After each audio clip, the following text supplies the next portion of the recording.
바울처럼 회심을 해서 제2의 바울이라 혹은 제2의 프란시스라 하는 이런 별명을 받은 인도의 복음 전도자 선다싱이라는 분이 있습니다.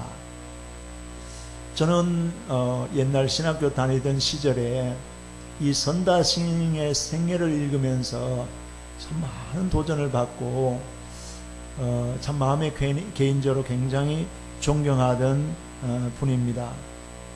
보통 사람들이 1년에 평생에 한 번도 정말 올라가 보기 어렵다는 히말리아 산을 1년에 한 번씩 넘어서 걷지요. 그래서 1년에 한 번씩 히말리아 산맥을 넘어서 티벳 선교를 했던 참 훌륭한 복음 전도자입니다. 왜 바울 같은 회심이라 하냐 하면은 어릴 때에 시크교와 힌두 영향을 받으면서 그 기독교인을 참 많이 핍박했고 박해했습니다.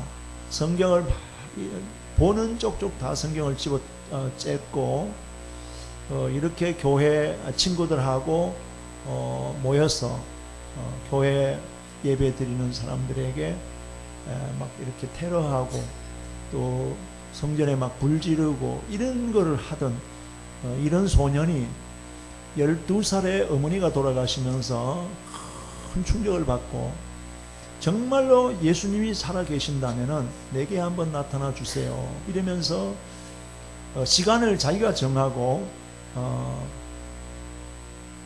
어느 새벽 몇 시까지 주님이 나에게 나타나 보이지 않으시면은 나는 저 새벽에 달려오는 기차에 몸을 던져서 죽겠다. 시간이 막 다가오지요. 새벽 1시, 2시 잠을 잘 수가 없죠. 과연 정말 예수라는 분이 살아있느냐? 부활을 얘기하는데 이게 맞느냐? 그래서 이제 새벽 기차가 자기가 마음속에 정했던 그 시간에 기차가 기적을 푹 울리면서 보는데 그 순간에 인도를 향해서 정말 십자가를 지시고 들어가시는 예수님을 직접적으로 이제 환상으로 만나게 되어집니다. 거기서 꼬꾸라지죠. 완전히 꼬꾸라져서 정말로 이 선다싱은 몸으로 정말 복음 전하면서 이분이 보통 성자가 아니에요. 나중에는 온 세계 여러 나라를 돌아다니게 되고 초청을 받습니다. 영국에서 이분을 모시게 되고 여러 곳에서 이렇게 강연을 하고 또 설교도 하고 이렇게 하면서 옥스포드 대학에서 강연을 끝낸 뒤에 한 교수가 이런 질문을 던집니다. 당신이 오랫동안 젖어 있었던 전통의 힌두교를 버리고 기독교로 전향한 기독교를 믿게 된 가장 큰 이유가 뭐예요? 이 말은 힌두교와 기독교의 차이가 뭐길래 이렇게 바꿔졌느냐 이 질문 아니겠어요? 이때 선다싱이 이런 말을 했습니다. 부활하신 예수가 살아있기 때문입니다. 정말로 정확한 답을 했어요. 부활하신 예수가 살아있기 때문입니다. 이 선다싱의 말처럼 기독교의 핵심은 부활입니다. 기독교의 자랑은 부활이에요. 예수님께서 우리를 위해서 죽으시고 부활하신 사건은 아무도 따를 수 없고 모방도 할 수 없고 흉내낼 수 없는 유일한 사건. 여러분, 이 세상 종교에 어떤 종교가 부활 교리가 있어요? 보셨습니까? 여러분 들으셨어요? 없습니다. 이 세상 어떤 종교에도 부활 교리는 없습니다. 있을 수가 없지요. 오직 예수님만이 부활하셨습니다. 여러분, 만약에 예수님께서 우리를 위해서 십자가를 지시고 이렇게 죽으시고 그걸로 끝나셨다 이러시면은, 여러분, 예수님의 무덤은 뭐 유명한 링컨 대통령의 묘소나 석가모니나 공자의 묘소, 여기에 불과할 거예요. 순례객들이나 혹은 관광객들이 찾아가는 그런 한 장소에 불과할 터인데, 예수님의 묘지는 찾지 않습니다. 예수님 묘지는 빈 무덤이에요. 기독교가 신앙의 출발점으로 예수님의 부활을 두는 이유가 뭐냐 하면은, 예수님의 부활을 통해서 인간의 죽음 문제가 극복된 사건이에요. 미국 사람들은 흔히 이런 말을 하지요. 죽음과 세금은 피할 수 없는 것이다, 이렇게 말하지만은, 이렇게 피할 수 없는, 어떤 사람도 피할 수 없는 이 죽음을 예수님은 격파하셨어요. 해결하셨어요. 죽음을 피하는 것이 아니라 죽음을 통과하시면서 다시 살아나셔서 영원한 생명의 첫 열매가 되신 겁니다. 예수님이 다시 사셨기 때문에 저와 여러분들도 예수님 안에서 다시 살게 되어질 줄을 믿습니다. 요한계시록 볼 때마다 너무너무 감사한 것이요, 죽었다가 다시 사신 예수, 초대교회에 나타나신 주님의 모습을 보십시오. 죽음은 전혀 해당이 없는 그런 주님으로 보여주시잖아요. 사람이 어떻게 죽었다가 사흘 만에 살아날 수 있어요? 자, 과학으로 우리는 지금까지 학교에서 이제 초등학교부터 시작해서 이렇게 공부를 하면서 우리 머릿속에 무엇이 가장 이렇게 자리 잡고 있는가 하면요, 상식. 세상의 과학적인 논리, 이런 것들이 우리 머릿속에 많이 들어 있습니다. 그 상식으로, 내가 아는 지식으로 이렇게 문제와 모든 것들을, 말들을 이렇게 종합해보고 판단해 보았을 때에 이해 안 되면은 없다, 이렇게 잘 압니다. 근데 우리가 알아야 하는 사실은, 이 땅에 오신 예수님은 인간이시면서 참 하나님이십니다. 하나님이 아니면 이걸 할 수가 없어요. 예수님은 하나님이십니다. 믿으세요? 하나님이신 예수를 믿어요. 천지만물을 창조하시고 인간을 창조하신 창조주 하나님께서 사람이 되어서 오셔서, 부활은 창조주 하나님이 이루신 또 하나의 역사라, 그 말이에요. 하나님은 하실 수 있어요. 우리를 구원하시러 이 땅에 오셨습니다. 얼마나 놀라운 사건이에요. 분명한 목적을 가지고 오셨잖아요. 저와 여러분들은 이 세상에 올 때 목적 가지고 오세요. 살면서 난 이거 하면 좋겠다 이렇게 해서 그냥 희미하게 목적을 하나 발견하고 살아가는 거죠. 예수님은 그렇지 않아요. 분명하게 이 세상에 내가 가야 되겠다, 왜 가야 되는지 목적을 분명히 가지고 오셨습니다. 그 목적이 뭐예요? 인간이 당면하고 있는 죄로 인해서 다 죽을 수밖에 없는 필연, 운명적인 이 죽음을, 당면한 죽음을 해결하지 못하는 이 인간을 이 죽음에서 구원해내시고 이 멸망, 사망에서 건져내시기 위해서 그 목적을 가지고 예수님 이 세상에 오신 겁니다. 그래서 십자가를 통해서 그 죄를 해결하시고 부활을 통해서 예수님이 하나님이신 것을 우리에게 증명해 놓으신 줄을 믿습니다. 여러분, 이 세상에 가장 무서운 게 뭐겠어요? 죽음입니다. 세상에 있는 모든 것 위에 가장 정말 절대적이라고 할 만큼 무서운 힘을 가지고 누구도 거역 못하는 강한 위세를 떨치는 세력이 뭐냐면요, 죽음이에요. 자, 아무리 많은 걸 소유했다 할지라도요, 그 많은 소유가 자신에게 죽어지면 아무 소용없습니다. 죽은 뒤에도 그거 뭐 행세하셔야 천만에요. 자, 세상 사람들이 정말 모두가 다 부러워하는 세계적인 미인이라 한들요, 죽으면 그걸 또 보시고,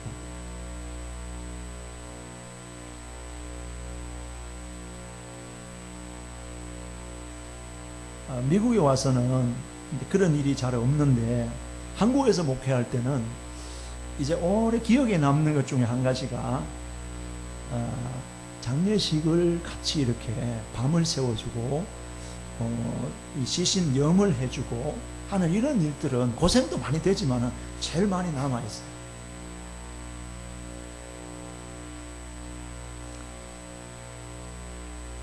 전도사 시절에 참 어렵게 이렇게 세상을 떠나신 믿은 지 얼마 안 되는 어떤 형제님이 간암으로 돌아가시는데 밤을 새우면서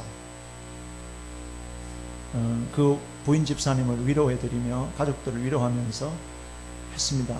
근데 그분이 저한테 얘기를 해요. 전도사님, 나중에 그때는 제가 아직 안수 받지 않았을 때 전임 전도사로 풀타임 전도사 할 때인데 새벽 늦게 저보고 그래요. 전도사님, 정말 남편하고 너무너무 부부간에 정이 너무너무 많던 사람이에요. 근데 아무한테도 이야기 못했지만 전도사님, 무서워서 저기 못 들어가겠어요. 우리 남편 못 보겠어요. 한국에 요즘은 다 병원으로 가지만 제가 30년 전에 40년 가까이 전에 한국에 장면은 주로 병원에 갔다가 집에 와요. 객사라 그랬어요. 집으로 돌아와요. 그래서 다 집에서 시신이 운구해서 나갈 때까지 평풍 갈아놓고 그 앞에서 이제 조문객들 오면 맞이하고 이렇게 장례가 길어지면 참 보통 고생이 아닙니다. 요즘 참 많이 편리해졌죠. 근데 그 방에 못 들어가거든요. 죽음이 그래서 흔히 하는 말, 세상 사람 뭐예요? 정 떼려고 그런다 이러죠. 정 떼려고 그런 게 아니에요. 정말 죽음이라는 것은 그렇습니다. 뭐 절세 미인이라 한들 죽어지면요 추한 거예요. 돌아보지도 않습니다. 고개 돌려요. 시신이 이제 부패하기 숨이 넘어가는 그 순간부터는요 정말 미안하지만은 사람으로 취급하지 않습니다. 송장으로 얘기해요. 여러분 생각해 보십시오. 죽음은 모든 것을 무효로 만들어버려요. 모든 가치를 부정하게 만들어요. 모든 것의 존재의 의미를 다 말소시켜버려요. 이게 죽음이에요. 그런데 이 죽음은 보십시오. 제가 전에도 말씀드렸지만은 보편성이 있어요. 누구나 다 죽어요. 안 죽는 사람 없습니다. 저 뒤에 계시는 분이 내가 죽거든 당신이 어떻게 해라. 그거 왜 자꾸 얘기하느냐고 막 이러면서 화를. 이보세요. 진짜 그 가는 거 아닙니까? 준비를 해야지. 아직 이제 뭐 자기 생각에는 나이가 덜 됐는데 그런 얘기 하니까 막 듣기 싫어 그러니 뭘 인정해야 돼요. 무슨 말이냐 하면 보편성, 죽음의 보편성, 누구나 다 죽는다는 겁니다. 그리고 죽음의 일회성 한 번은 가게 돼 있어요. 태어났으면 다 가게 돼 있어요. 그리고 여기에 감춰져 있는 비밀 중에 하나가 뭐예요? 죽음의 무지함이에요. 언제 죽을지 모른다. 그러니까 천년만년을 살 것처럼 그렇게 생각하는데 그렇지 않습니다. 언제 죽을지 모른다는 겁니다. 죽음의 무지성이에요. 그 다음에 죽음의 종말성입니다. 죽음을 다 끝나요. 여러분이 아무리 중재라도 막 나라를 들었다 놨다 하던 중재인도 딱 죽으면 끝이에요. 부엉이 바위에서 떨어내리는 그 끝. 여러분 계속 수사하고 그럽니까? 그렇지 않아요. 죽으면 끝이에요. 근데 이건 육체의 죽음이잖아요. 근데 더 심각한 것은 뭐예요? 영혼의 죽음입니다. 영혼의 생명, 정말 하나님과 영원히 분리되어서 지옥으로 떨어지는 그 죽음인데 예수님께서 나는 곧 길이요 진리요 생명이다. 예수님을 떠나 있고 예수님을 믿지 않으면 그 영혼은 죽는 겁니다. 분명히 알아야 할 것은 우리 예수 믿는 분들은 이것 하나만큼은 명심하세요. 육체보다는 영혼이 중요하다는 사실. 육체는 70년, 80년, 90년, 요즘은 100세 인생이라는 노래가 나왔는데 100세도 씨앗거예요. 하나님이 영혼에 비추어 보면 한 눈 깜빡할 찰나와 같은 그런 시간밖에 아니에요. 그렇지만은 이 보이는 육체의 죽음만 자꾸 하기 쉬운데 여러분 더 중요한 것은 영혼의 죽음이에요. 그래서 우리는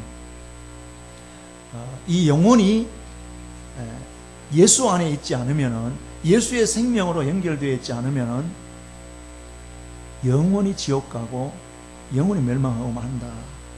예수님께서 이 부활이라고 하는 사실은 이런 엄청난 정말 파워를 가지고 모든 사람에게 밀물처럼 밀려오고 있는 죽음의 문제를 해결하시기 위해서 오셨고, 예수님은 십자가와 부활을 통해서 인간의 모든 최고의 문제인 이 죽음의 문제를 해결해 놓으신 줄을 믿습니다. 여러분, 죄의 값은 사망이랬죠. 예, 죄의 삭은 사망이에요. 죽음, 분리라고 했죠. 분리. 육신의 죽음은 영과 육의 분리, 영혼의 죽음은 우리의 영이 죄로 말미암아 하나님과 영원히 분리된, 요한계시록 그 둘째 사망이라 이렇게 했습니다.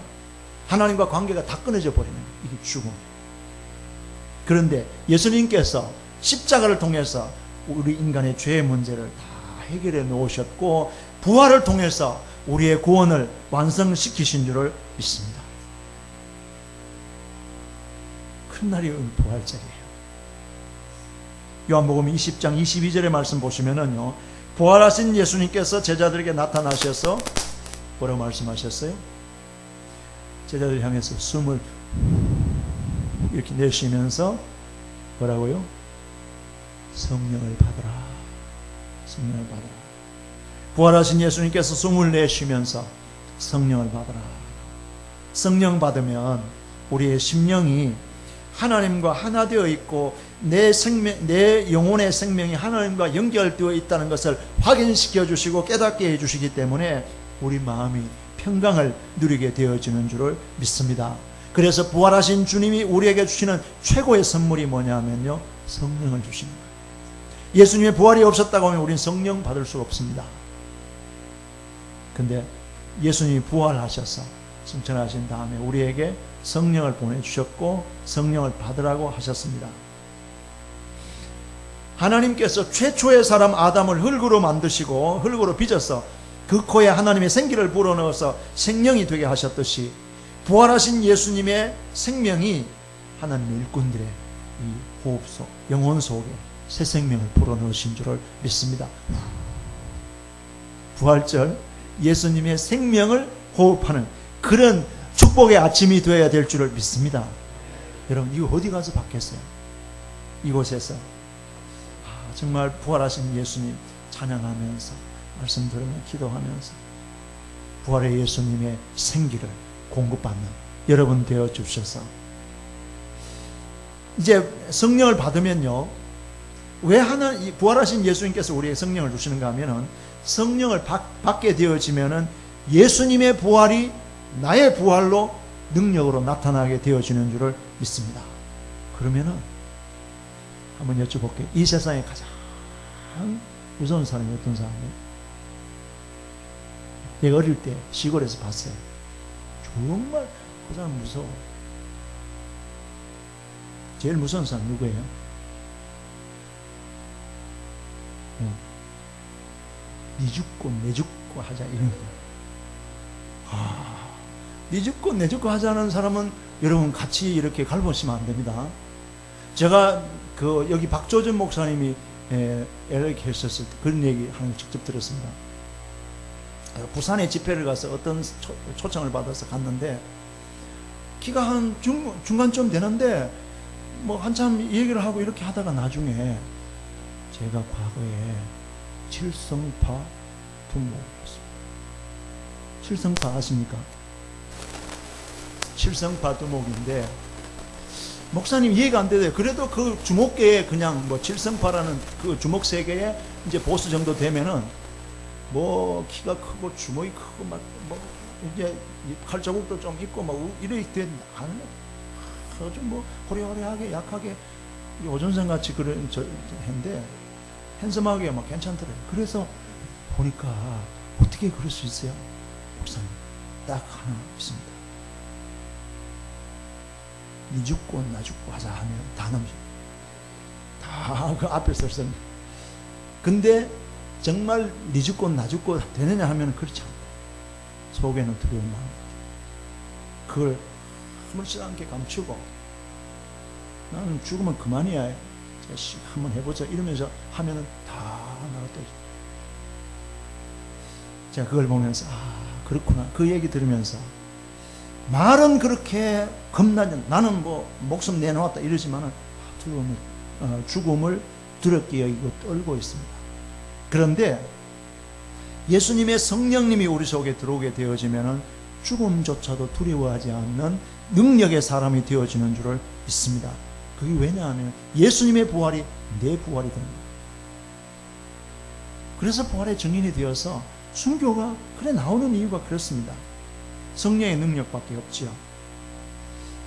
예수님께서 부활하셔서 우리에게 영원한 숨결, 성령의 바람을 우리 심령 속에 불어넣어 주시기 위해서 주님이 부활해 주신 줄을 믿습니다. 오늘 이 부활절 아침에 주님의 이 숨결로, 주님의 생명으로 우리 영혼이 다시 능력을 덧입어서 성령 충만한 삶을 사시고 주님의 평강이 여러분 삶 속에 충만할 수 있게 되어지기를 주님의 이름으로 축원합니다. 기도하십니다. 사망 권세 이기시고 하나님의 능력으로 부활하셔서 우리의 소망인 부활의 첫 열매가 되어 주셔서 이제 우리도 예수님의 그 부활에 연결되어져서 두 번째 열매, 세 번째 열매로 계속 그 열매에서 부활의 열매로 나타나게 되어질 줄을 믿습니다. 오 주님, 오늘 이렇게 부활주를 맞으면서 온 성도들의 심령 속에 예수님의 부활이 나의 부활이라고 예수 그리스도의 부활을 믿는 부활신앙인의 주인공들이 되게 해 주옵시기를 바랍니다. 하나님, 이 세상에 살 동안에 우리 힘들게 하고 우리 두렵게 하고 우리를 넘어뜨리는 게 많지만은 부활신앙 가지고 다 승리하고 나갈 수 있는 하나님의 사람들 되어지게 해 주옵소서. 우리 주님 예수 그리스도 이름으로 기도하옵나이다. 아멘.